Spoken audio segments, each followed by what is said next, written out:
منيبين إليه واتقوه وأقيموا الصلاة ولا تكونوا من المشركين. السلام علیکم ورحمۃ اللہ وبرکاتہ. الحمد للہ رب العالمین والعاقبۃ للمتقین والصلاة والسلام علی سید المرسلین نبینا محمد وعلی آلہ واصحابہ اجمعین. اما بعد، اعوذ باللہ من الشیطان الرجیم. بسم اللہ الرحمن الرحیم. وَأَقِيمُوا الصَّلَاةَ وَلَا تَكُونُوا مِنَ الْمُشْرِكِينَ. سورہ روم آیت نمبر 31. اور نماز قائم کرو اور مشرکوں میں سے مت ہو جاؤ. معزز سامعین کرام و مشاہدین عظام، آج کے نشست کا موضوع ہے بے نمازی کا رشتہ اسلام سے. آج کلمہ پڑھنے والا ہی کم علمی اور نادانی کی وجہ سے شرک کے اندھیروں میں ڈوبتا جا رہا ہے. وما یؤمن اکثرهم باللہ الا وهم مشرکون. سورہ یوسف آیت نمبر 106 کے اندر اللہ تبارک و تعالی ارشاد فرماتے ہیں، ان میں سے اکثر لوگ باوجود اللہ پر ایمان رکھنے کے بھی مشرک ہی ہیں. ہر وہ کام جس کا اللہ نے حکم دیا ہے وہ کرنا ہے، اور ہر وہ کام جس سے اس نے منع کیا ہے اس سے رکنا ہے. یہی اصل عبادت کا مفہوم ہے. سنن ابن حاتم کی حدیث میں ہے کہ نماز چھوڑنے سے ایک آدمی مشرک ہو جاتا ہے. اللہ کے نبی صلی اللہ علیہ وسلم کی حدیث، العہد الذی بیننا وبینہم الصلاۃ فمن ترکہا فقد خرج من الملہ. ہمارے اور کافروں کے درمیان نماز ہی عہد و پیمان ہے. جس نے نماز چھوڑا وہ ملت سے نکل گیا، جس نے نماز چھوڑا وہ ملت سے خارج ہو گیا. علماء اسلام کی ایک جماعت کی رائے میں جان بوجھ کر نماز کا چھوڑنے والا کافر اور ملت اسلامیہ سے خارج ہو جاتا ہے. یہ بات واضح ہے کہ بعض کلمہ پڑھنے اور آخرت پر ایمان لانے کے باوجود شرک میں مبتلا ہوتے ہیں، اور ایسے لوگوں کو کلمہ گو مشرک کہا جاتا ہے. ایسے لوگوں کو کلمہ گو مشرک کہا جاتا ہے کیونکہ نبی صلی اللہ علیہ وسلم کا فرمان ہے، العہد الذی بیننا وبینہم الصلاۃ فمن ترکہا فقد کفر. ہمارے اور کافروں کے مابین نماز ہی عہد ہے، تو جس نے نماز چھوڑ دی وہ کافر ہو گیا. اس حدیث کو اصحاب سنن نے صحیح سند کے ساتھ روایت کیا ہے. صحیح مسلم کے اندر نبی کریم صلی اللہ علیہ وسلم کا فرمان ہے، بین الرجل وبین الکفر والشرک ترک الصلاۃ. رواہ مسلم. مسلمان اور کفر و شرک کے درمیان حد فاصل نماز ہے، یعنی نماز کا چھوڑنے والا کافر و مشرک ہو جاتا ہے. جس وقت حضرت عمر بن خطاب رضی اللہ تعالی عنہ شہید ہوئے، فجر کی نماز میں سجدے کی حالت میں نیزہ مارا گیا. اس حالت میں بھی حضرت عمر بن خطاب رضی اللہ تعالی عنہ نے ایک جملہ کہا تھا. یاد رکھیے، شہید ہوتے وقت حضرت عمر بن خطاب نے یہ جملہ کہا تھا، لا حظ فی الاسلام لمن ترک الصلاۃ. سنن کبریٰ کے اندر ہے، جس نے نماز چھوڑ دی اس کا اسلام میں کوئی حصہ نہیں. وہ اسلام سے نکل گیا، وہ دار اسلام سے باہر ہو گیا. یہ صحابہ کا عقیدہ تھا. تو ایسا نہیں کہ آپ چھوٹے چھوٹے شرک سے بچ رہے ہیں، قبروں کے شرک سے، مزاروں کے شرک سے بچ رہے ہیں، لیکن نماز چھوڑ کر کے میرے بھائی آپ مشرک بن رہے ہیں. اللہ تعالیٰ کا فرمان ہے، وَأَقِيمُوا الصَّلَاةَ وَلَا تَكُونُوا مِنَ الْمُشْرِكِينَ. نماز قائم کرو اور مشرکوں میں سے مت ہو، یعنی نماز چھوڑنے کی وجہ سے آپ مشرک ہو جائیں گے.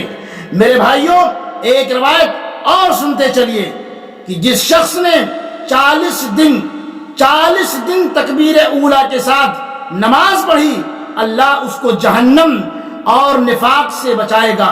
قال رسول اللہ صلی اللہ علیہ وسلم، من صلی للہ 40 یوما فی جماعت یدرک تکبیرۃ الاولی کتبت له براءتان، براءۃ من النار وبراءۃ من النفاق. رواہ الترمذی وصححہ شیخ الالبانی رحمہ اللہ.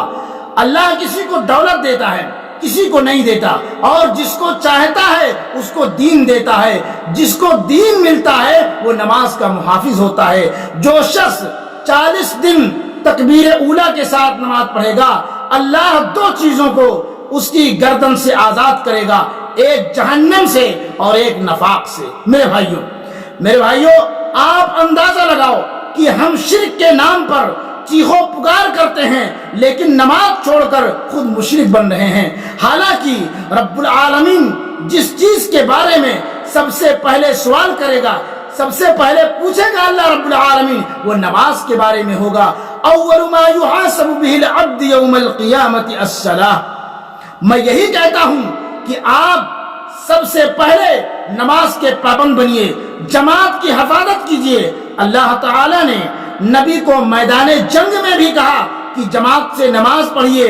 ہم اور آپ خوشحالی میں فارغ البالی میں ہو کر کے نماز چھوڑ دیتے ہیں اور کہتے ہیں ہم توحید پر ہیں، ہم شرک سے دور ہیں۔ میرے بھائیوں ہرگز نہیں، نماز چھوڑو گے آپ کی دعوت اثر نہیں کر سکتی، کبھی آپ کی زبان کے اندر تاثیر نہیں ہو سکتی، آپ کے ذریعے ہدایت نہیں مل سکتی۔ اگر شرک کا خاتمہ کرنا ہے، مشرکین کی اصلاح کرنی ہے، آپ کو موحد بننا پڑے گا، آپ کو جماعت سے نماز پڑھنی پڑے گی، جماعت کی حفاظت کرنی پڑے گی۔ فَإِن تَابُوا وَأَقَامُوا الصَّلَاةَ وَآتَوُا الزَّكَاةَ فَإِخْوَانُكُمْ فِي الدِّينِ۔ سورہ توبہ کے اندر اللہ تبارک و تعالیٰ نے بڑی وضاحت کے ساتھ بیان کی ہے، اب بھی اگر یہ توبہ کر لیں اور نماز کے پابند ہو جائیں اور زکوٰۃ دیتے رہیں تو تمہارے دینی بھائی ہیں۔ نماز ایک ایسی عبادت ہے جو میدان جنگ میں بھی معاف نہیں۔